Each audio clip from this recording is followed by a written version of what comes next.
Good evening, everyone, and welcome to another episode of the Serious Gentleman Gaming Podcast. Tonight's topic is Enter the Gungeon.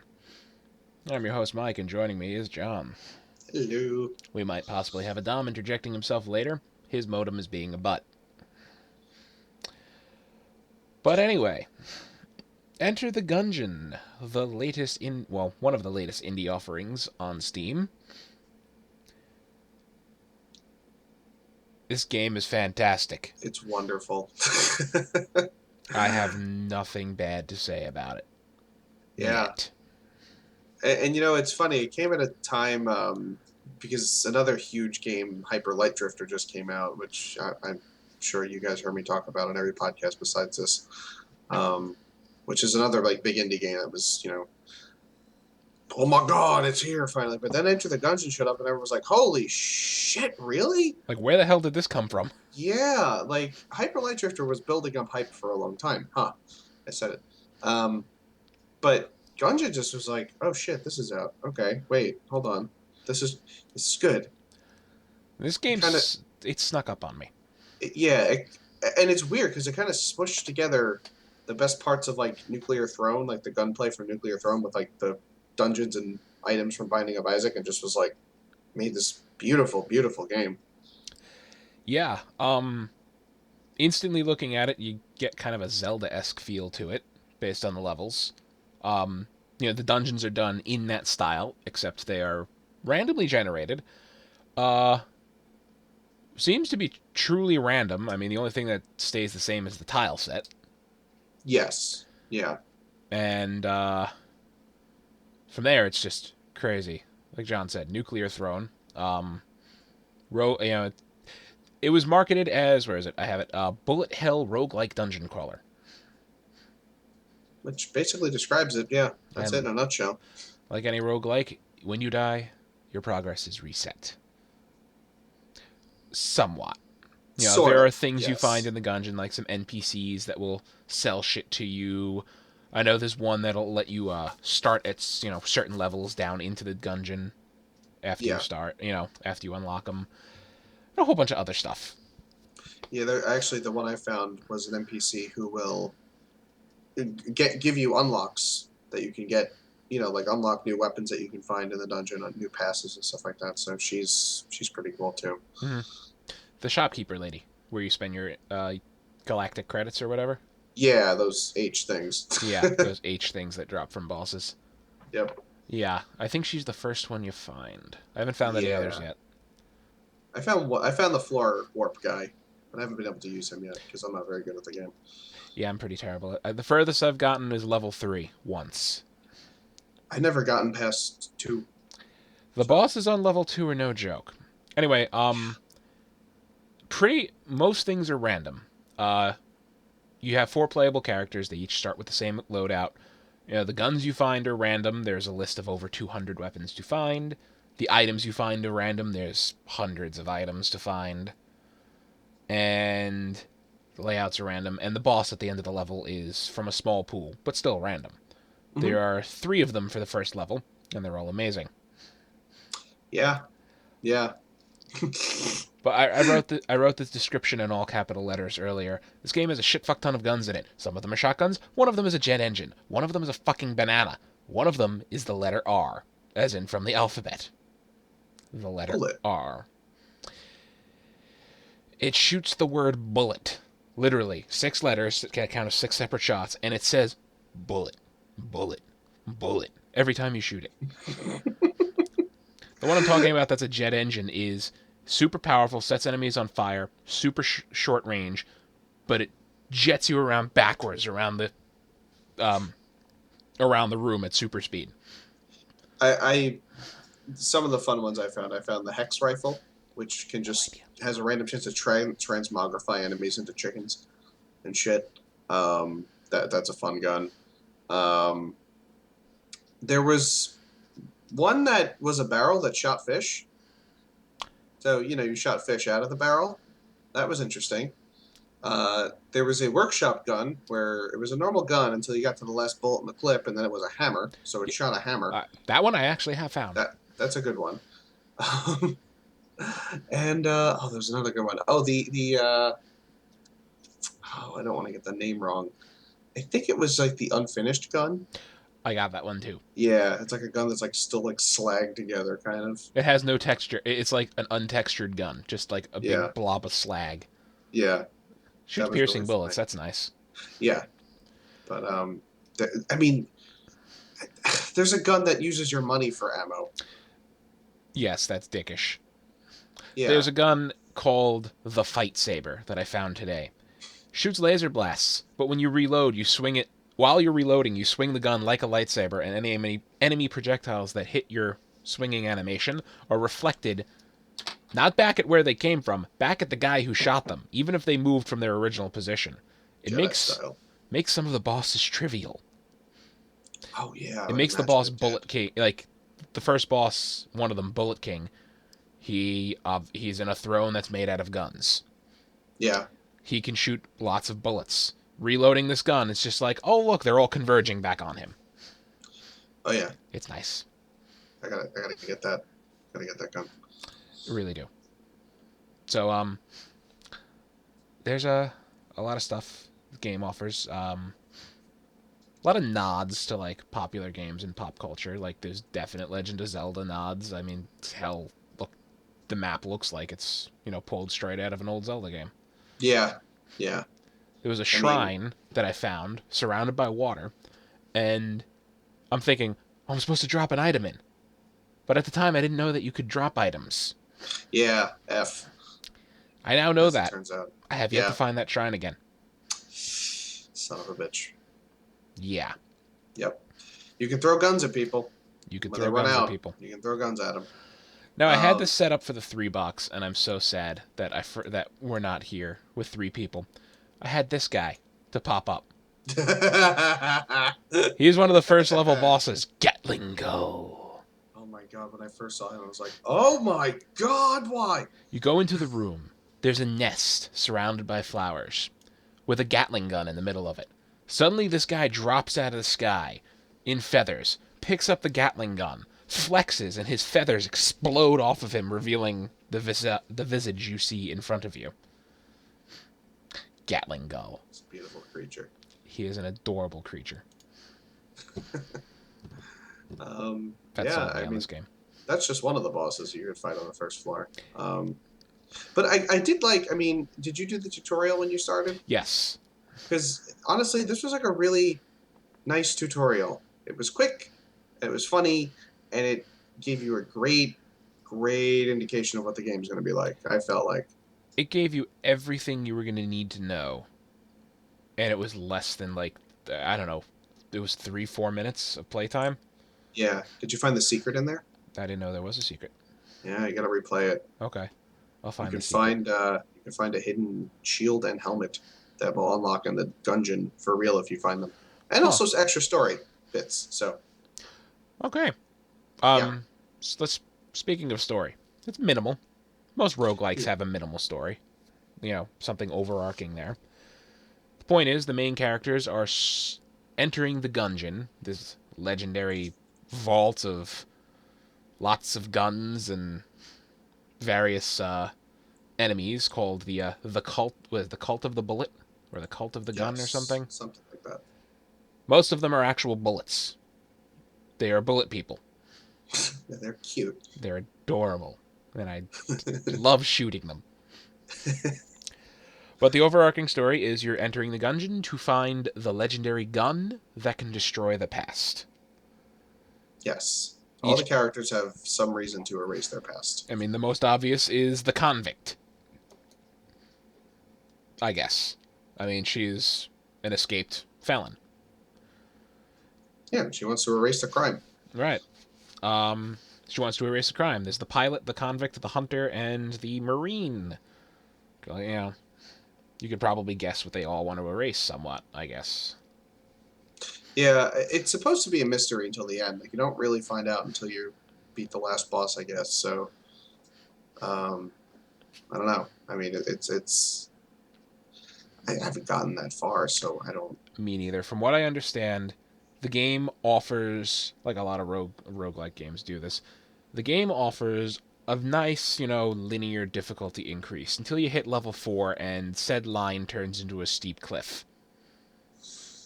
From what I understand, Great. the difficulty spike when you get to level 4 is not nice. Yeah. So, and health isn't easy to come by in this game. No, you have 3 hearts. Every hit takes a half out, and they are very rare to find. I mean, I guess we should talk about the blanks, because the game does have a very unique way of avoiding damage, I guess, because there's these items called blanks, which if you're playing on the computer, it's bound to your Q key. And it basically, it's a small explosion on you that negates every bullet in the room and temporarily can knock enemies back, can stop them from firing for a short time. So it's like you have a limited number of them. You spawn on every level with 2, but you can find more. But those are like your get out of jail free cards, basically. Right. Another thing is, this is like a primary mechanic of the game, is the dodge roll. Yes. You dodge roll for the first half of the animation while you're in the air. You are invulnerable. Bullets will pass right through you. Mm-hmm. But for the second half, you will still get shot in the face. Yeah. And weirdly enough, your dodge roll actually, if you dodge over enemies, they get damaged slightly. Do they? Yeah, because I got this. The reason I found out is because I got this passive item. It's like a Thorns armor. Mm-hmm. It gave me +1 armor, and it did massively increase the damage I do while dodge rolling. And I was able to one-shot the shotgun enemies, the blue shotgun shell enemies, by diving over them. They take a lot of hits. Yeah, so it's a lot of damage with that item buff. Normally, it's probably very weak, I would imagine. I didn't even know that we could do that. Huh. Yeah, the more you know. I mean, okay, go ahead. Well, I was going to say, because the game obviously teaches you how to play really well. We just said that. But there is quite a bit of obfuscation that goes on, because there's a lot of mechanics that you don't really get until you just sort of play. You have to just kind of see it and experiment, which like dodge roll dealing damage. I didn't know that happened. Right, you would never know. And then I started dodge rolling the little baby slimes to death, and I was like, oh, neat. That will come in handy. I hate those little fuckers. I know. They're the worst. But there's even hidden stats in the game that determine. I was reading the wiki a little bit. There's a stat that determines how much money drops. It's called coolness, and it's based on how little damage you receive in the room. There's a stat based called curse, and it's basically for the weapons that are not guns. You get curse. It has weird negative effect. I don't know, but anyway, yeah. There's lots of weird little things that you might not know about right away, but just by doing the tutorial and playing the game a little bit. So, money is spent shell casings, is the money. Items that you pick up are, the blanks, the aforementioned blanks. Heart pieces, either half or full, that will refill your health and do nothing if you're at full health. You'll just push them along the room, but they'll stay there until you leave the level, so that is nice. You can go back and get them. One of the main things on the map is these teleporters. They look like 6-chambered revolvers. When you clear a room, it activates. You press tab to pull up your map, and you can teleport back to it at any time you wish. Mm-hmm. Makes traversing, back to get stuff a little easier. Other items, so huge. Yeah, some of the levels are pretty big. Yeah. Some of the other items you pick up are little silver keys, which will unlock chests that you find and lock doors. Mm-hmm. Every chest needs a key. Well, usually. From what I understand, on later levels, there are mimics. Which, anybody familiar, there's a chest that will try to eat you. I did walk into a room once to find a chest with a fuse attached to it. Yeah. Yeah. I found out if you have a water weapon or a water barrel, you can put the fuse out. That's good to know. I just ran up to it and opened the chest and got the item before it blew up. Yeah. And then there's ammo boxes, which will refill the ammo of the gun you are currently equipping. Mm-hmm. And as far as I know, you have no limit to how many guns you can carry. Not that I've seen. Not that I've found, but you do have a limit to 1 active item. A pilot has 2. That's one of his perks. He gets 2. Yes, he gets that 2. Yeah. And I guess, really the only chest that I've seen that you don't need a key for is sometimes, very rarely, you'll get a chest to spawn at the end of a room. Right. And usually you won't need a key for that chest, but other than that, I think you pretty much always do. And there's different colors of chests. There's like brown, blue, green, gold. So like they have increasing rarity of items, basically. I found a big black one with a skull on it. Oh yeah, those are the best. Yeah. They give you scary weapons. They give you... What did this one give me? This one gave me a demon head that fired a fire laser. That's the one I got, yeah. And when you turn rapidly with it, it looks like you're flailing a fire whip around. Kind of awesome. Yeah. Should we just talk about the characters real quick since we sort of started to mention them a bit. We got the Marine. They also always start off with the same initial loadout. And their base weapon has infinite ammo, which is a lovely thing. So the Marine starts off with a sidearm. It is just a standard, like, it is a 9mm automatic. I don't know. Yeah. It has 10 bullets in the clip. He's like the Doom guy, I guess. Yeah, pretty much. He has a pistol. His active item he starts with is an ammo drop. He calls in an ammo box, which is one time. Kinda handy. Yeah. One shot use though. I didn't know that. Oh, it's only once. Yeah. I didn't. I thought it had a recharge. Mm-mm. That's good to know. So one-time ammo drop. Yeah. He has a passive item that increases his accuracy and decreases his reload time. And he wears a helmet, which gives him armor. He starts with 1 armor, which is the item pickup I didn't mention. It absorbs a hit for you and sets off a blank automatically when it is destroyed. Yep. It's a free blank. He starts off with armor, and I forget how he gets that armor back. I don't know if it's just a one-time thing. Well, any time you pick up 1 armor with him, it puts his helmet back on. Okay, that'll do it. So if you buy it from the store, get a drop, or if you get an item that gives you armor, he'll automatically get his helmet back, and then he'll lose it once his armor is gone again. Okay. So you can have like 5 armor, and he'll keep his helmet until the last one's gone. Alrighty. As it turns out. It's kind of cool. His helmet gets blown off. Yeah. In little details. I would venture to say he's probably one of the easier ones to start with, because he's more accurate than the others. Yeah, because there is some like accuracy drift with the weapons. Yeah. Some of them are pinpoint, some... Yeah, if you're starting the game, Marines definitely. Yeah. A good shot. The extra health is good too for beginners. So. Next we got the pilot. He starts with a pistol called, I forget, it's the something special. The Rogue Smuggler Special or whatever. Yeah. He's like your Han Solo. Yeah, basically. His pistol only has 8 shots in the clip. Nitpicking here. His active item is the trusty lockpick. This has a 50%... When used on a lock, it could be a door, it could be a chest, it could be anything that takes a silver key. It has a 50% chance to unlock the lock, or break it entirely. And then it cannot be used. Yeah. But the lockpick is rechargeable, reusable, and that. And his 2 perks are... Well, he has multiple perks. 10% extra ammo capacity. He has an extra active item slot. And he gets a 15% shop discount because he's a smooth talker. Yeah. His pistol's a laser pistol, right? I think it's the energy one. Yeah, he has a little green laser pistol. Yeah. But it's very inaccurate. Yeah. That thing's spread is very wide, so you have to get kind of close with him. So he's a little tricky. But I would say rule of thumb that at least my rule of thumb is like I don't usually use his lockpick unless it's like a brown chest. Yeah, unless it's something brown's crappy. Like the worst. And like I don't care if I don't open it because like chances are it might not be great anyway. So I'll use it if I have no way of getting a key.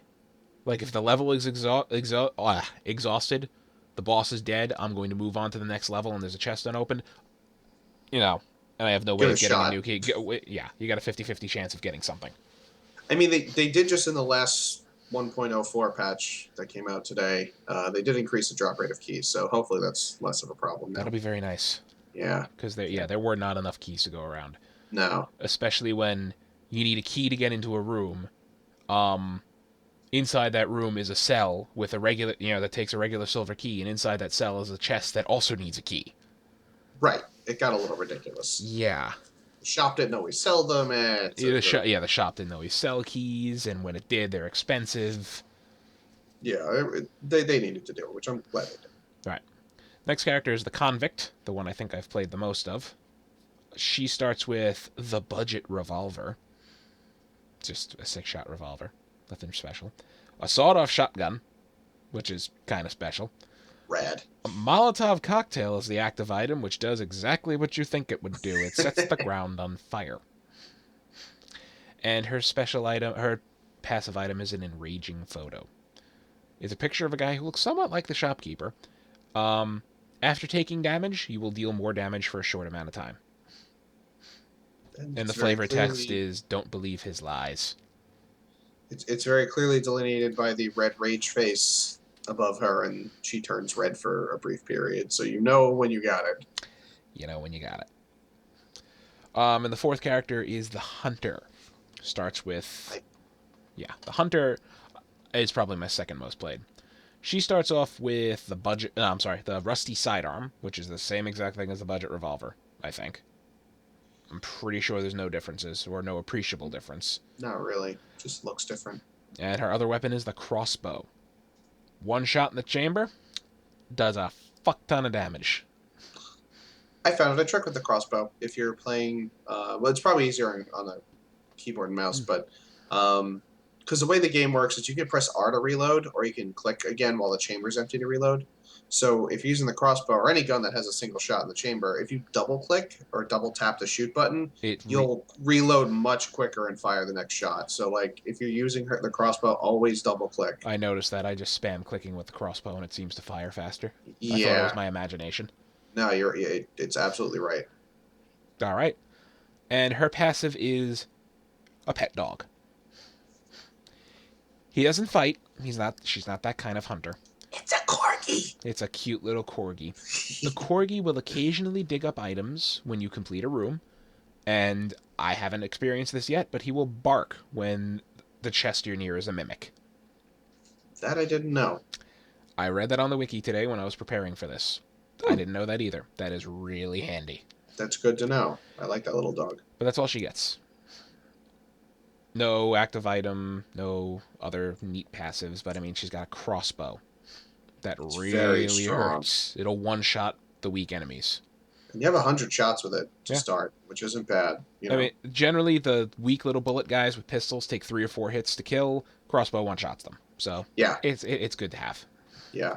It's it's weird, because, like, I almost prefer her and the Convict just because they start off with, like, a secondary, like, a weapon that is more powerful than the pistol or whatever. Right. Because that's the sort of the quote unquote problem with the Marine and the pilot is that they only have their pistol. So, you kind of have to find a gun that's good that you can sort of rely on for the tougher enemies. But, I think they're all fairly balanced. It's really a matter of preference. Mm-hmm.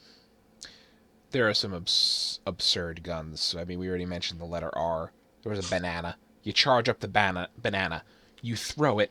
It's kind of like the banana bomb from any of the Worms games. It hits the wall, or an enemy, blows up, and like 5 or 6 bananas fly ricocheting around the room, exploding. There's some wacky shit. Really is some wacky shit. The letter R. That's all we need to say. The letter R. Because it looks like a gun. Sometimes abstract concepts take on, a life of their own in the Gungeon. That's the description of the weapon. I got a camera in my last playthrough, like right before this show.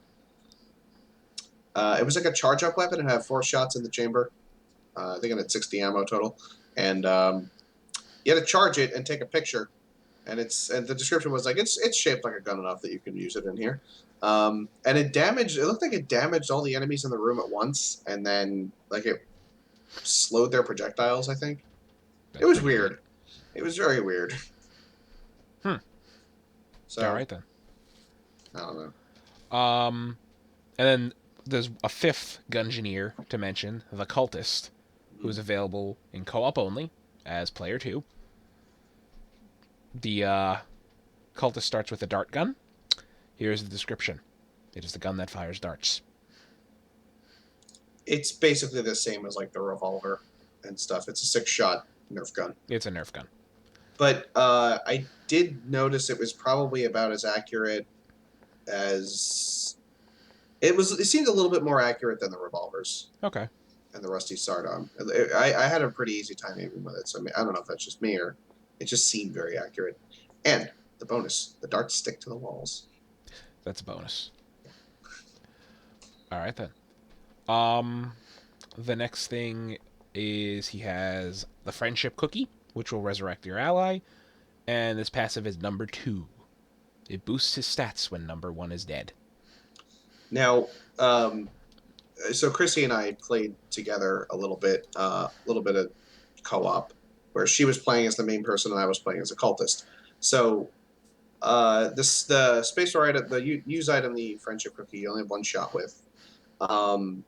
But when the first player dies and you have the cookie, they will turn into a ghost and they can kind of float around the map. And I don't know if they were able to do anything because there weren't any enemies in the room. But you can press spacebar and they get it back. But it looks like they drop all their guns. The only extra gun they keep is the one that they were currently holding. Like if she was playing the hunter and she wasn't holding her crossbow, she had like this Phoenix pistol, I think it was called. And she lost the crossbow completely, but she kept the Phoenix pistol when I resurrected her. So be careful of that. And also that when they say boosted stats, they really mean it. Like you get strong with that stat boost with the passive, so it's not so bad. All right. Yeah. Consolation prize. I mean, they got to give you something, I guess, because from what I read, enemies get 40% more health. Yeah. Yeah, and that's that. That's really the only real difference. Yeah, it's. I will say honestly, the game is easier with a friend. It is local only, unfortunately, yes. but couch co-op they call it. Yes, but it was a lot of fun. We had a, it was her first time playing, and playing with a controller is different. But I had her play the tutorial. She picked it up in 2 seconds.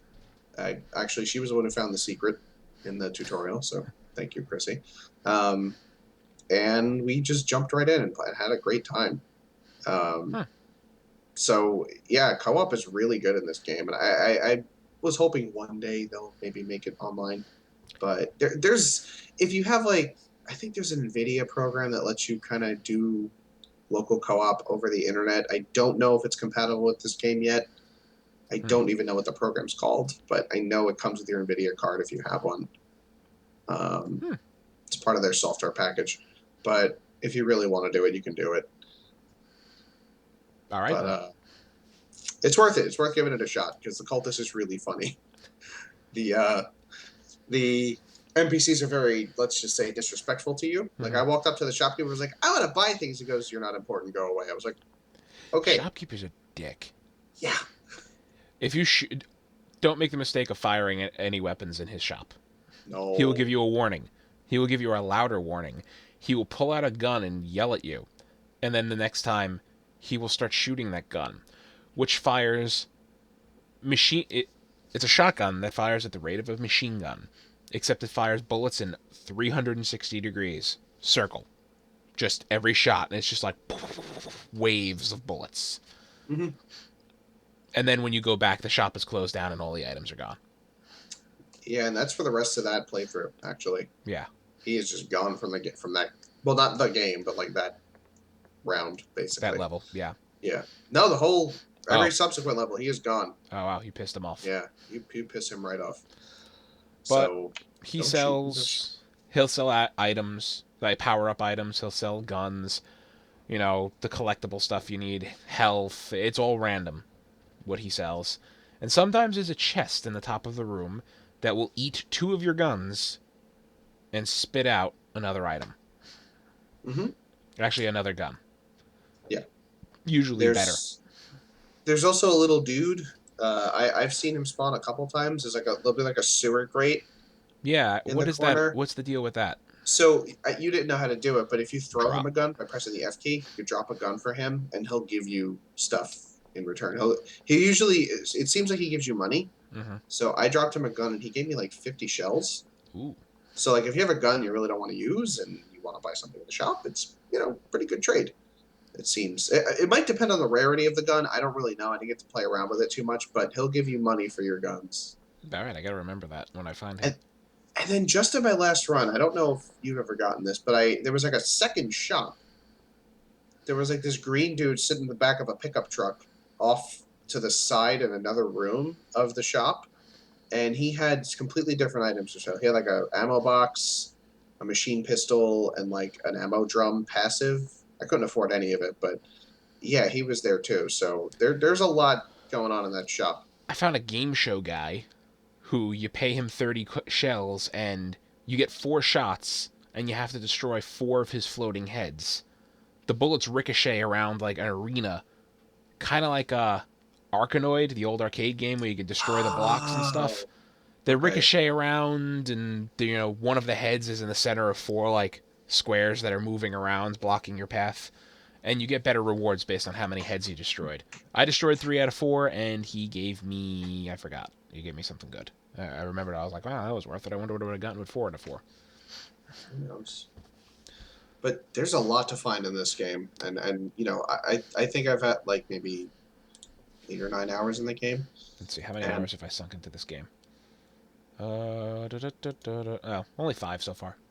Yeah, but there's a lot to do in this game. There's a lot to do. It would be a poor roguelike game if it did not have replay value. Yeah, I mean that's the whole point, really. You could play this game for 100 hours and maybe never see the same thing twice. Yeah, the same exact game, the same exact setup. You find there's a lot to find, and I like that. I guess let's talk real quick, because I mean we've talked about most of the game really. Some of the enemies you'll find. We mentioned before that there are bullets. There are little regular like handgun bullets that have handguns and shoot them at you. There are shotgun shells that have shotguns. Some of them are blue. They are really difficult to kill, and they have like a sawed-off shotgun. Mm-hmm. There are assault rifle bullets. Guess what they have? Assault rifles. Yay! There are sniper rifle bullets. They shoot really fast-moving bullets. There are rubber bullets. These are my favorite. They charge up, they get all pissed off, they phew across the screen. They do no damage, but they knock your ass back. So if there's a pit in the room, you're going down it. Yeah. Well, then there's like electrified rubber bullets, and then they do hurt you. I don't know. Hurt. Yeah. So that's these little wizard guys that teleport around. They like cast a spell and make a shape out of bullets and send the shape flying at you. There's books that open up. They draw a letter, and the letter then like unravels itself like a machine gun and machine guns bullets at you. Oh, I'm sorry. The enemies are called the Cult of the Gundead. Oh, the Cult of the Gundead. Yes. So, yeah. There's some really weird shit in this game. There's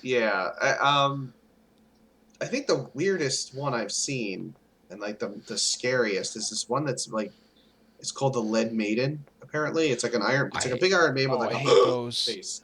And then they open up and they shoot like these 3 rings of like triangle bullets that stick to the walls, and then after a short time they turn around and shoot back at you, and they aim for you and shoot back. This is annoying, this one. Yeah, and you can only hurt him when he's open. Right. So it's really hard to deal with. That's probably the most annoying enemy, because 3 waves of like slightly offset circles of spikes. And then, like John said, they turn around, and then they just converge on you.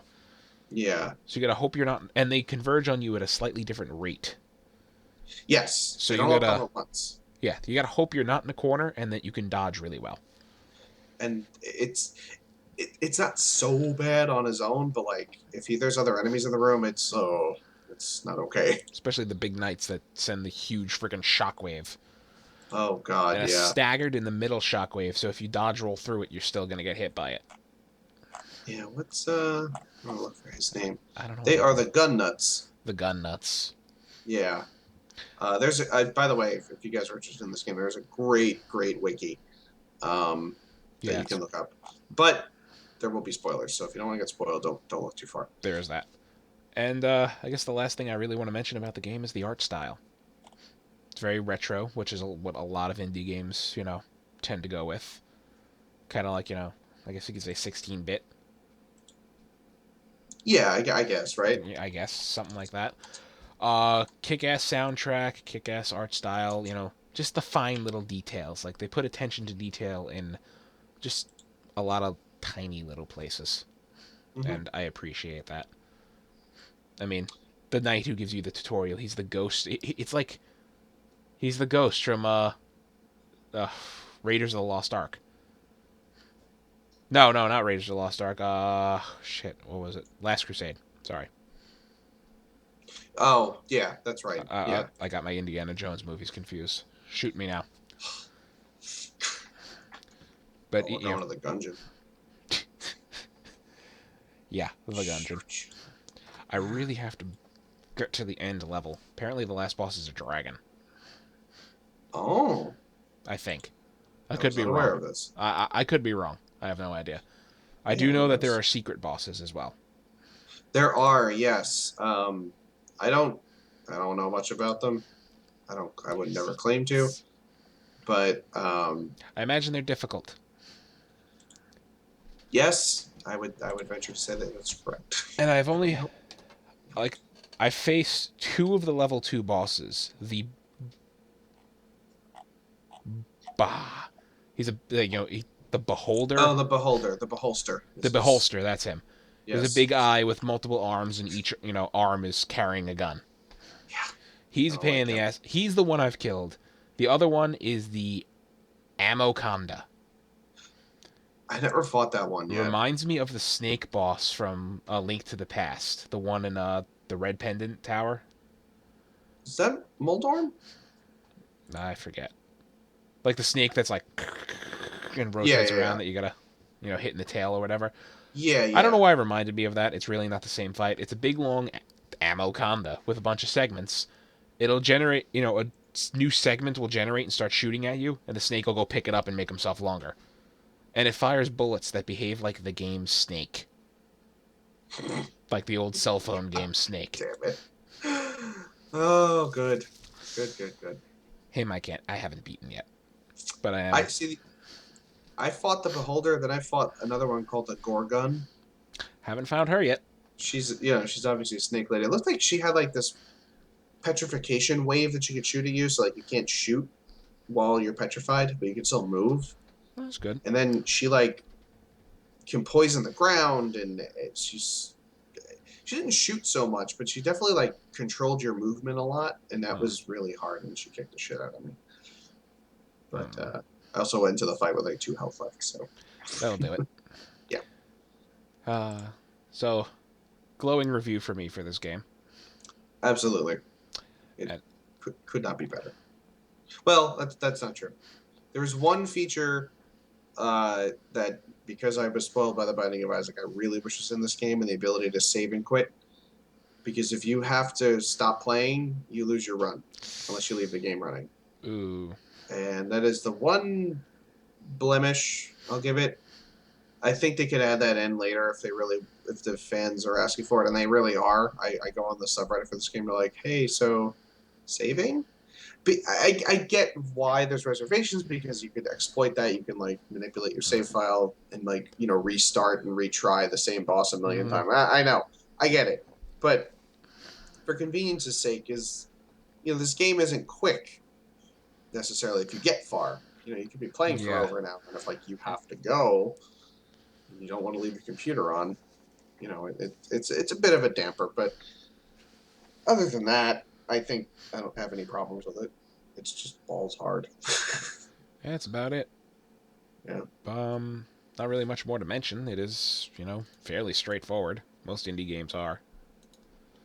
I guess, this is one of those games where people are going to be digging up the mechanics for like the next year or 2. So like there's going to be new weird tricks and optimizations that come up all the time. Especially if they add stuff to the game. I mean, who knows? This is a game that would be very easily expandable. That you just decide to add 10 guns one day, Add a new enemy that pops up randomly. a new boss, a new floor, even. Like, they can make the game longer. Who knows what could go on with this game. So, enjoy it. It's on the PlayStation as well, not just PC. So yeah, it's on PC. 4. It's on PlayStation 4. And it's $15, I think. Yeah, and if you don't want to shell out $15, wait for a Steam sale. If this game goes on an appreciable Steam sale and you don't buy it, and you like this kind of game, this game is not for everybody. Yes. I do have to, put that disclaimer out there. Of course. But if you're on the fence, wait for a Steam sale. Which spring sale's probably coming soon, so probably maybe you might get soon. Maybe a small 10%, 15% off. I think it would be worth it. Summer sale will have a bigger one. Yeah, probably. All right then. So I believe that's our show. Yeah. All right then, John. Find you. Where can they?